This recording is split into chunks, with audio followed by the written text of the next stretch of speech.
Good. How are you, Leslie? I'm good, thank you. I want to say bless you, darling. That was really amazing. Thank you. And you all could feel the vibration, you could feel the energy there, couldn't we, all flowing towards Leslie as she let her vibration flow towards us. A really beautiful experience. Well, everyone knows, I think now, I've said hello to everyone, that my name's Jane Dawson, and I love to work with the spirit world, the quantum field, the unknown universes, all that is, God, whatever you wish to term that, that energy. And I also love to work with science in relation to that. Now, I'm definitely not a scientist. I am no Dr. Davina Hamilton. I am not that for sure. I am completely right-brained. And so I do struggle with this, but there's an aspect of my work which I regard as scientific in that it's been researched, and I welcome Dr. David Hamilton's opinion once we have discussed this. But firstly, I would just like to tell you a little bit about my quantum field work.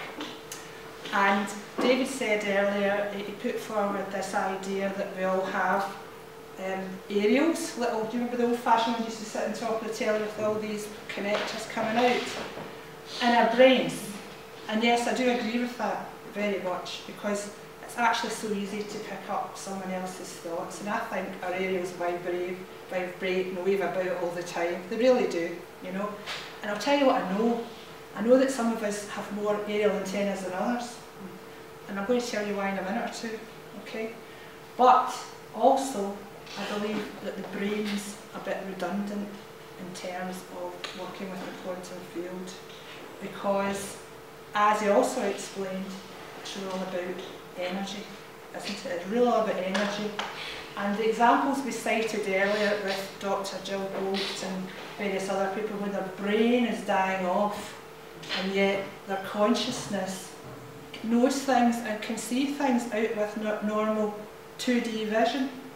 And I have lots and lots of anecdotal evidence, because I do work, amongst other things, as a spiritual medium. And I do work on an intuitive level. But I must do this to empower and help people, and not to disempower them, which is unfortunately a side effect of consulting a medium, or not a medium so much, but a psychic. Because a psychic is someone who will connect with your energy, tell you a bit about your life, and then shouldn't try and tell you how to live your life or what's going to happen, because that's your choice. So we can tap into your energy. If I look at my lovely friend in front, see she's surrounded by yellow, and then I would know that she's very keen in learning, very keen in studying, and will be a wonderful teacher if she so chooses to. You see, that's the difference, if you so choose to. So that's one aspect of it. A medium is someone who can connect with those individuals, because although our energy is smeared all over the universe, and I've got quite a lot to smear, I know from personal experience that our self stays. Now, is it our personality? It can't be our brain, it can't be our physical mind, it can't be, because the brain's gone. But I have encountered my father who passed at the birth of my child, and this was the start of my journey into this metaphysical work that I'm now doing, which is my life's passion. And I didn't see my daddy, I didn't hear him, and at the time I was mooing like a cow, according to my lovely husband. And I think you can safely say I was in an altered state, one that's not normal consciousness. And all of a sudden I was totally enveloped by the essence of my father, and I knew it without doubt. And I said, oh my God, my dad's here. Furthest thing from my mind, first thing was, get this baby out of me now! Ladies who have had babies will totally understand. So that got me thinking. And you know, I know that there is a separateness. Us, we exist out with this planet. I know it. And if you read Anita Moorjani, and if you read Dr. Ibn Alexander, they will also say Anita knew her father. She recognised her father in spirit. She recognised her best friend. She communicated with both of them. Dr. Ibn Alexander went into this underworld where it was between life and death. And this lady, described as a beautiful angel, came and got him and showed him all round heaven, all round the universe, whatever you want to call it. And the amazing part of that story, as if that's not amazing enough, is that when he came back to life, because he should have been dead, I mean, his spinal column contained pus, not any spinal fluid. He had a terrible time with depression, which he suppressed, and he had been adopted. And he discovered, he saw a picture of his family who he never knew. And guess what? This angel was his sister he never met. Never met. But she knew him. She knew him. She was in spirit, she came, and she took him from this unknown realm, uncertain realm, found himself, and showed him the meaning of life. Truly. Now, I want to tell you a story for those who remember Black's Bibles. Do you remember John? Oh, you're ancient. 10 minutes ago you called them Young John. I'll be calling them Old John from now on. Anyway, the 17th of April 2014, I was going to be doing a demonstration of mediumship, i.e. connecting loved ones with members of the audience, reuniting them. What for? Why?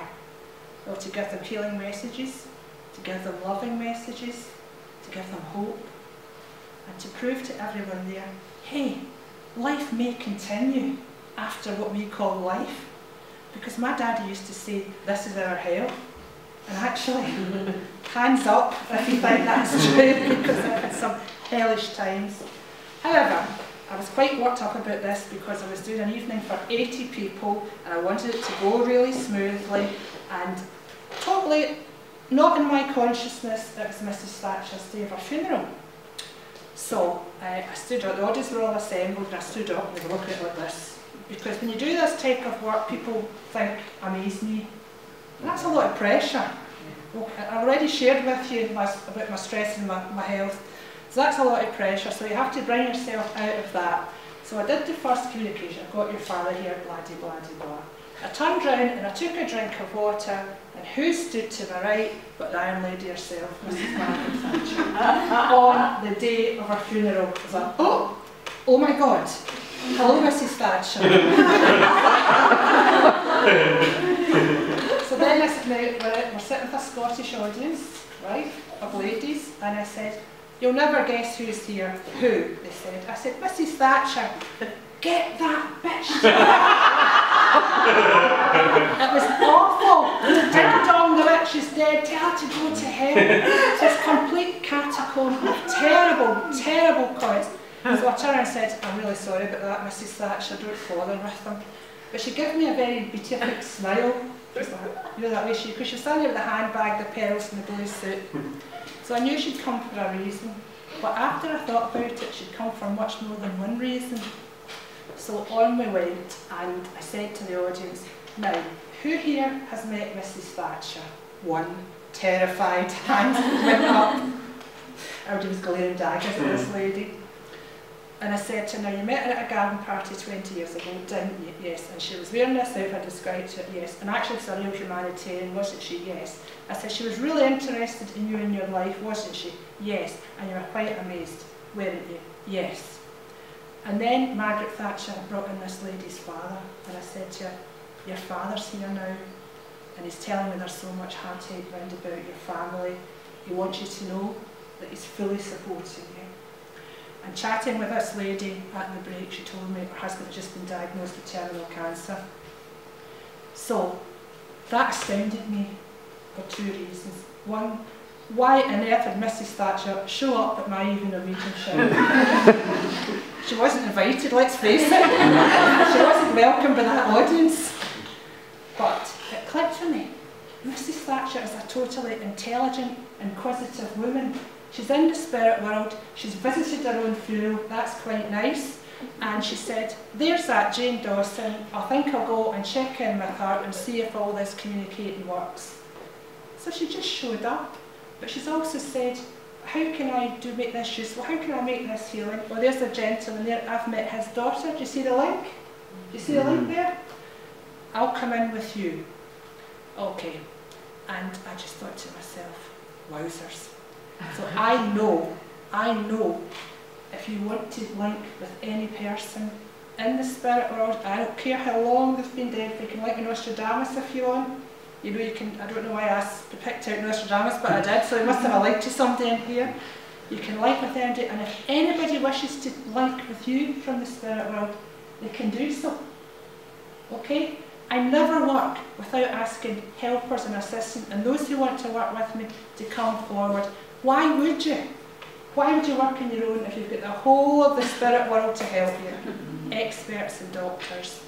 I was in a hospital once because I had a stroke in my eye. This is the part I haven't told you yet. And what a state of panic I was in. And I was waiting to get into my doctors. And I become aware of a gang of spirit doctors stood at the end of the hall, all with their stethoscopes and their white coats on, waiting to go and work with these human doctors. Margaret, I totally not believe in the spirit world, but the fact is I've had an amazing healing that he can't explain, so I hope that's changed his ideas a little bit. So please keep your mind open. Is there time to go to part 2? Yeah. Yeah, okay. So part 2 I'd like to speak to you about is the science part. It's supposed to go, ooh, it's Jennifer Aniston, ooh. Your life is in your hands, okay? So you can, when you're intuitive, you can read people by looking at their energy a bit like I did there, or by connecting those who love with them or work with them in the unseen realms of the quantum field, who will pass information or guidance, and it's up to that person where they want to take that. But I discovered was a hugely effective way of finding out all about people, their perceptions, their life, what makes them tick, and this is